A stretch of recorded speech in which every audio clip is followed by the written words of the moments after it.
we had indicated that we will try to restructure and reorganize the Nagaland Police to make it better. So the government of Nagaland has agreed to some of our proposals.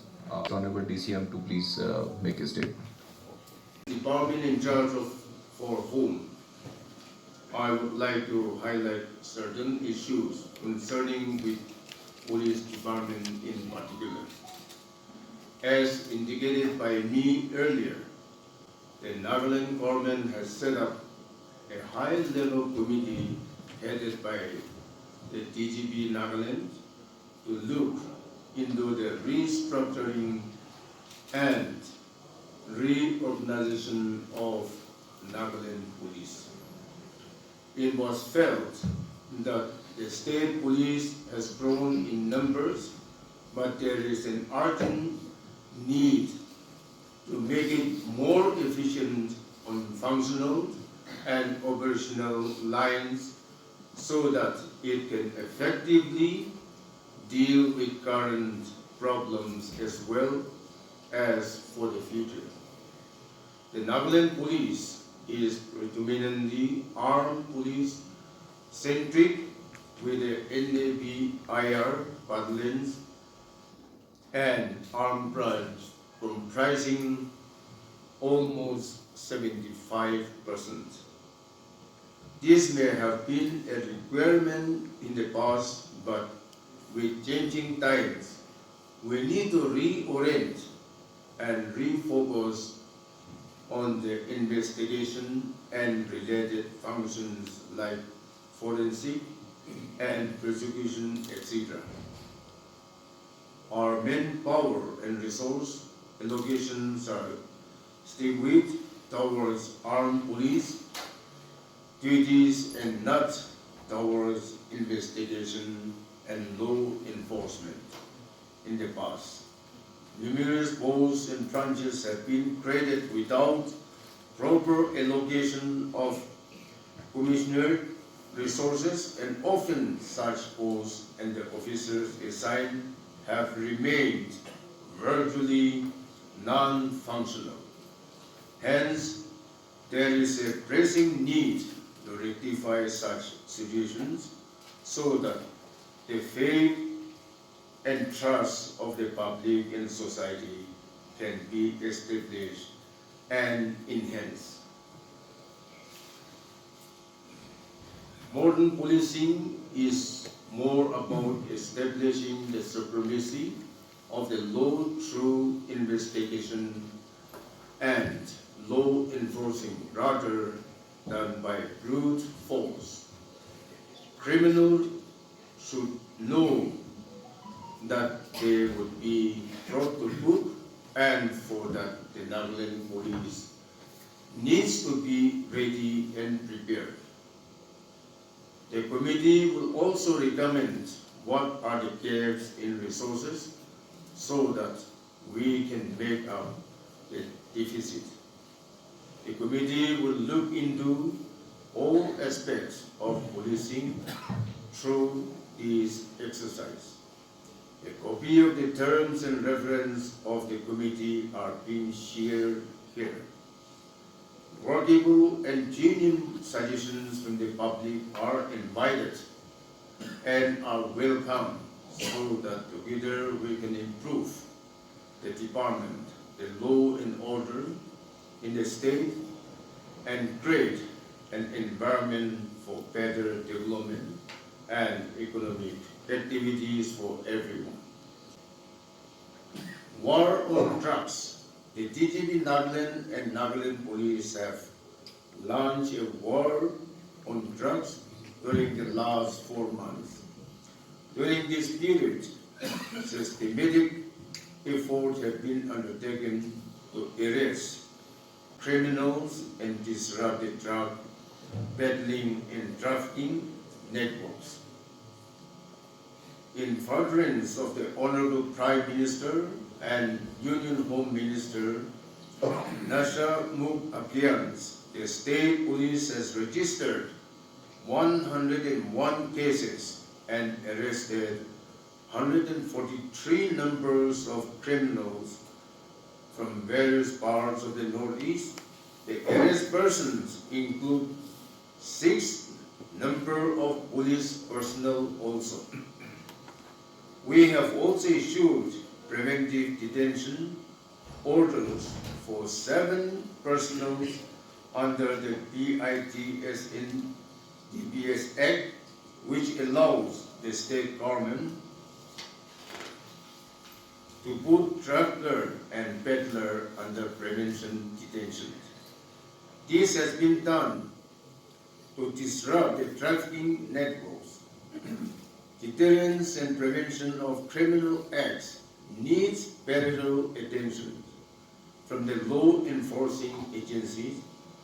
Scientific aid to investigation is one crucial area of concern for conviction of drug traffickers.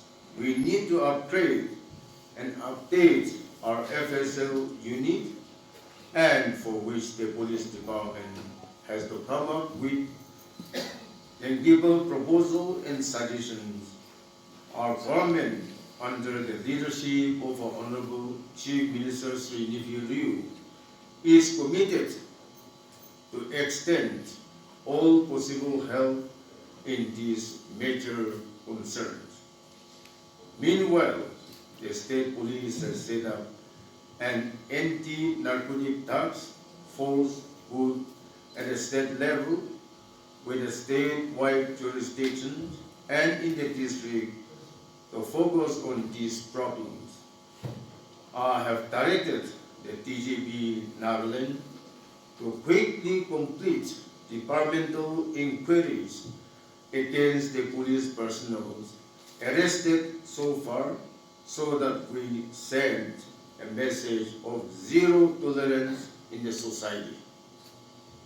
I have also asked DGP to carry out screening of police personnel having issue of substance abuse in the department, so that suitable disciplinary and, if deemed fit, criminal action will be taken against them. Unauthorized absence from duties. It is noticed that a number of police personnel of all ranks are often found absent from duties without due permission or leave from duty and duty stations. These are acts of misconduct, dereliction of duty, and indiscipline. It affects the command and control of the senior officers, adversely, especially when senior officers are themselves absent from duty stations. The regular presence in the duty station helps local economy in large ways, besides creating a sense of confidence in the minds of the people. Therefore, it is essential and a must that officers and staff remains at their duty stations. DGP and PHQ should report unreasonable absentees from duties so that appropriate action are initiated against those erring police personnel. It is observed that there was a practice of confining of erring and delinquent police personnel to unit order cars, which was a method of punishment and dealing with indiscipline. However, confinement to order car is an excessive punishment and inhuman. Therefore, the Nagaland Police have decided to do away with the old method of confinement of police personnel to border guards for disciplinary reasons. Nevertheless, when any personnel is of imminent danger for his own life or others, he may be confined to border guards and in such cases, immediate FIR should be lodged at the nearest police station by the immediate supervisory officers or the unit commander. As per my early directions, the PHQ has been carrying out an exercise reducing the deployment of bodyguards and static guards. Although it is ongoing exercise, the department has so far withdrawn almost 200 bodyguards. Static guards are also being rationalized. Dear friends, the department is facing shortage of vehicles for law and order duties. Therefore, the PHQ will undertake an exercise to withdraw vehicles attached to retired officers, especially those attached for more than 3 months after retirement. It is requested that retired officers may kindly cooperate towards this exercise in the interest of public services. It is also observed that some vehicles which were condemned and allotted to various peoples have still not changed their registration numbers and are still using police stickers.